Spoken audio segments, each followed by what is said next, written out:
Hello everyone, my name is Wachiraวุฒิ Wong Awachanakan, and today I'm going to talk about the case presentation in endodontics clinic of Chiang Mai University. It is a 15 years old female patient with no history of medical problem, no history of current medication, and drug allergy. The chief complaint is the dental appointment for having root canal treatment on premolar tooth. Present illness. Patient used to have a spontaneous sharp pain on the lower left second premolar, persisting about 1 to 2 hours per time, and the symptom aggravates when drinking cold water. But there is no any remaining that symptoms for the present anymore. However, she still has a dull pain when chewing at the same area. For extraoral examination, there is no facial swelling and normal lymphadenopathy. Intraoral examination, I found large cavity of OD dental caries around 4 mm in depth on tooth number 35. The electric pulp testing is positive comparing the control on tooth number 45. There is sharp pain on cold test, dull pain on percussion, visual analog scale is 6, and there is no mobility and deeper dental pocket. Now let's have a look at the radiographic finding on tooth number 35. There is OD dental caries 4 mm in depth near the exposed pulp. The pulp chamber is normal. The root is normal without any resorption. The pulp canal is normal without curvation. There is some widening PDL at periradicular area, and the alveolar bone level is normal. Now let's. The diagnosis is asymptomatic irreversible pulpitis with symptomatic apical periodontitis. For the treatment option and treatment planning, this patient is going to have caries removal, dam construction, and then non-surgical root canal treatment and post-encore with crown under anesthesia using. Now let's have a look some of my treatment record. For the first visit is for charting. I ask about the chief complaint, present illness, medical history, dental history, measure the vital sign, and examine both extraoral and intraoral. Radiographic examination by perioapical film, which is pairing technique. The patient was diagnosed and planned the treatment. All of the information is according to the previous slide I have mentioned before, which is the EPT test, cold test, and percussion test is positive, heat test is negative. Palpation, mobility, and probing depth is within normal limit. Now let's. For the second visit is for caries removal and dam construction. After taking the present unit history and measuring the vital sign, the patient was given the anesthesia by inferior alveolar nerve block technique using 4% articaine with epinephrine 1 per 100,000. After that, the patient was given the rubber dam isolation with clamp number 0. I start remove the remain caries with round diamond burr and round steel burr. I construct the dam with resin composite set 35OXT A3 in color. For the third visit is for OC or excess opening. The patient still has spontaneously sharp pain sometime and dull pain when chewing. The vital sign is normal. After the patient was given the anesthesia and rubber dam isolation, I start excess opening process with 1 mm round diamond burr and 1 mm round steel burr respectively. Then I rearrange and smoothing the wall by using taper in diamond burr or self tip. Then I start enhance the upper part of the canal with Get Good and Do number 3. For the fourth visit is for LT, MI, and TMZ. The patient still has sharp pain and dull pain. The vital sign is normal. After giving 4% articaine and rubber dam isolation to the patient, I remove temporary filling and determine the length of the tooth by using electronic apex locator with file number 25. The working length is at 18.5 mm. Confirm with X-ray film show the proper location of file. I irrigate with 2.5% hypochlorite and start mechanical instrumentation from file number 25 to file number 45 with circumferential technique. After that, I continue increasing the number of the file with step back technique, switching with recapitulation to make the canal wall tapering perfectly. And then I trim and cone with catapulture number 45 and root canal spreader number D11T, shaking tuckback sensation. The X-ray film showed the proper location of the main cone.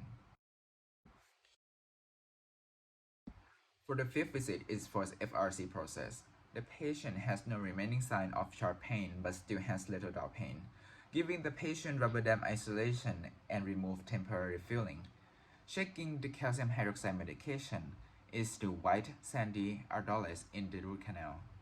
Irrigation the canal using CMU protocol by using manual agitate technique 100 times per minute for 1 minute. Start irrigate with 2.5% Carlox, 17% EDTA, and more 3 times 2.5% Carlox. Finish the irrigation of 2.5% Carlox once again. Mixing zinc oxide and eugenol for the sealer. Filling root canal with gutta-percha number 45 and axillary cone number FF and NF. Using cold lateral compaction technique, the X-ray film show void at coronal third part of the canal. Fixing with heat carrier by using warm vertical condensation. Check the film show consistency of the filling with no void. Filling the temporary restoration and waiting for 7 days for the recheck visit. Visit is for the recheck. The patient has no sign of sharp pain and the dull pain symptom is decreasing. Clinical examination around tooth number 35 within normal limit. X-ray film show no progressing of pathology.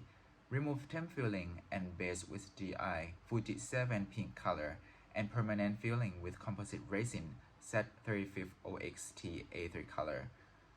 Carving anatomy and occlusion check, and waiting for 3 months for the recall. Now let's move on to the review literature of my case. It's about the oval-shaped root canal. In endodontic treatment, the major factors for success are proper root canal biomechanical preparation, ready prepared for root canal filling. However, mechanical instrumentation may cause an error during the process, such as weakening the root, ledge formation, canal transportation, perforation, or instrument separation. One of the reasons of these errors are due to the misunderstanding or unawareness of the dentist themselves. The intrinsic cross-sectional anatomy of root canal system is individually independent and has many variations in shape, such as round shape, oval shape, long oval shape, flattened shape, irregular shape, which needed their own different management in detail for MI and FRC process. Cho et al. Define oval as having a maximum diameter of up to 2 times greater than the minimum diameter, and long oval as having a maximum diameter of 2 to 4 times greater than the minimum diameter. In these canals, most rotary niti instrumentation techniques, as well as manual instrumentation, operate in modified rimming actions will lead to deviation from original shape, showing keyhole, dumbbell shape, or central bulge effects. It has been claimed that files using circumferentially is more recommended to preserve the old shape of the root canal. Nowadays, new rotary instrumentation methods such as anatomic endodontic technology or AET has been designed in an effort to maintain the original shape of the canal during the instrumentation. It has been claimed that the intention is to minimize the number of instruments required for the preparation of the canal. The system consists of a new generation of flexible stainless steel instruments, disposable syringe, and 30 gauge needle tips. The AET files has a square cross-sectional design similar to the hand files. Instead of AET, there are many instrumentation and technique has been designed for this purpose, such as self-adjusting file or SAF, F2 Pro taper instrument, and single file system. However, another important fact to consider is that efficient debridement of the root canal system depends on more than just the type of instrument or instrumentation technique. In order to remove debris and simulator more effectively, chemical irrigation is recommended every time in conjunction with mechanical preparation. In FRC process, obturation of irregularly shaped canals is more challenging compared with the canals with a round cross-section. Many research reveal that collateral compaction does not result in a reliable outcome for complete obturation of uninstrumented areas. Thermoplastic techniques or warm vertical condensation may be equivalent to or better than the lateral condensation techniques and less dependent on canal shape than the lateral condensation. And lastly, this is the discussion part. After my review literature could be concluded that the variation of cross-sectional anatomy of the root canal system can be found in mostly teeth. My patient's teeth is one of them, which is found quite an oval-shaped canal. Instrumentation selection and instrumentation techniques for the root canal preparation is essential. The proper one must be prepared both biological and anatomical. AET instrumentation technique is the way of choice for the updated way. In observation period, warm vertical condensation may give a better result than using only cold lateral compaction alone. Just like my operation at the first place, that using cold lateral compaction alone, the radiographic film shows the void to the middle and the coronal third of the canal. This is hard to fix. Combination of the warm vertical condensation can resolve this problem as shown in the final film.